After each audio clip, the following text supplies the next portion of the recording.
This is Optimal Finance Daily, episode 518, The Right Way and Wrong Way to Lend Money to Family and Friends, Part 1, by J.D. Roth of GetRichSlowly.org. And I'm your host and narrator, Dan. I'm here each weekday reading to you from some of the best personal finance blogs on the planet. And before we get into today's content, I want to ask you if you have subscribed to our other 4 podcasts. There we cover personal development and productivity, health and fitness, business, relationships, and more. All you have to do is search for Optimal Living Daily wherever you're hearing this show to find all of those programs. For now, let's get right to today's post as we optimize your life. The Right Way and Wrong Way to Lend Money to Family and Friends, Part 1, by J.D. Roth of GetRichSlowly.org. There are those who believe that money writers lead perfect financial lives. Would that it were so.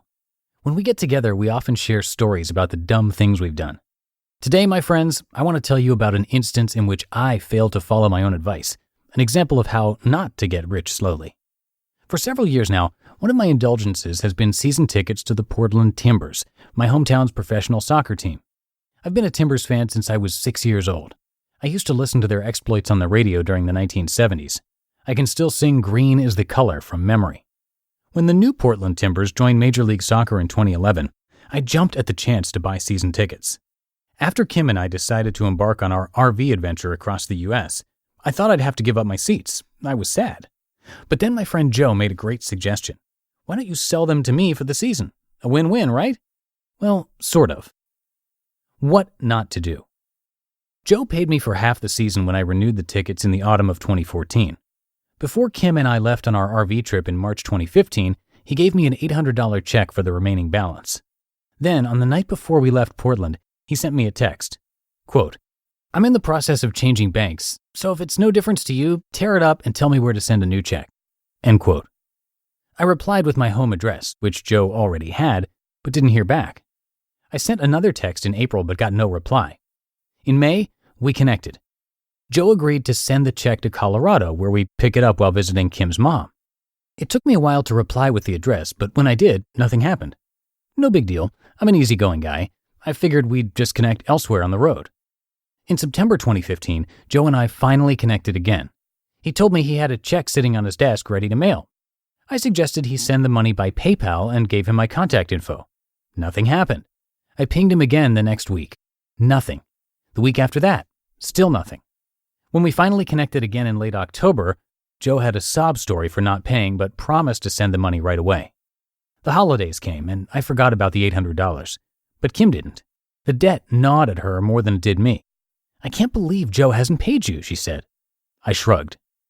In late February 2016, Kim sent Joe a text asking if he was ever going to pay. This made Joe cranky. He texted me and asked what was up. "I did pay you," he said. "I sent the money by PayPal." I checked my PayPal account. I'd never received payment from him. I sent Joe an email outlining the entire sequence of events. I tried to keep my tone calm and reasonable because truly I wasn't angry. But I wanted him to see things from my perspective. He'd had a year to pay me for the tickets but hadn't managed to do so. Joe wrote back immediately. Quote, "This is insanely frustrating. First of all, JD, I think you're a great dude and I appreciate what you were trying to do here for both our benefits. You clearly have a good knack for letting things slip through the cracks." End quote. While Joe wasn't wrong, I do have a knack for letting things slip through the cracks. I found his logic puzzling. His failure to pay was a result of my slow replies? I wrote back, quote, "It's not my responsibility to manage this situation. I haven't let anything fall through the cracks. You are the one who owes the money. As such, you are responsible for paying in a timely manner. You, as the debtor, are responsible for repaying the debt without the lender having to hound you. I've given you my mailing addresses and PayPal addresses repeatedly, yet never received payment. I've also followed up several times without any sort of reply from you. It's true that I haven't always been prompt in my own replies. I own this. But that lack of promptness in no way changes the fact that you've had the info you need to pay since March 30th of last year. I don't want to argue over who should have been better at communication. I love my big buddy Joe and don't want you to feel like I'm dogging you. As I said before, I'm not angry. But I think we can both agree that we need to get this fixed." End quote. Joe never replied to my email. It's now February 2018, 2 years since I last heard from my friend, and I suspect I'll never get paid. One thing's for certain, though. At this point, our friendship has disappeared, and that's too bad. I, for one, would be happy to patch things up. I like Joe. I'm not sharing this story to demonize Joe. Obviously, I think he's ultimately responsible for this situation, but I acknowledge that on my end, I've been a poor communicator. Plus, if I had deposited his check when he gave it to me before the RV trip, none of this would have happened. No, my aim here is to provide a real-life example of what can happen when we lend or borrow money from family and friends. There are smart ways to do this, and there are dumb ways. Joe and I chose a dumb way. And yes, I realize this didn't start out as a loan, but that's effectively what it is now. Let's look at the right way to lend money to family and friends. The right way to lend money to family and friends. Hear that in tomorrow's episode. You just listened to part 1 of the post titled The Right Way and Wrong Way to Lend Money to Family and Friends by J.D. Roth of GetRichSlowly.org. And before we go, if you haven't already, please check out our other podcasts.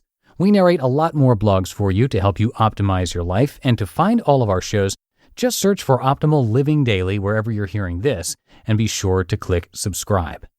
And that's going to do it for today. Thanks, as always, for being here and being a subscriber to the show.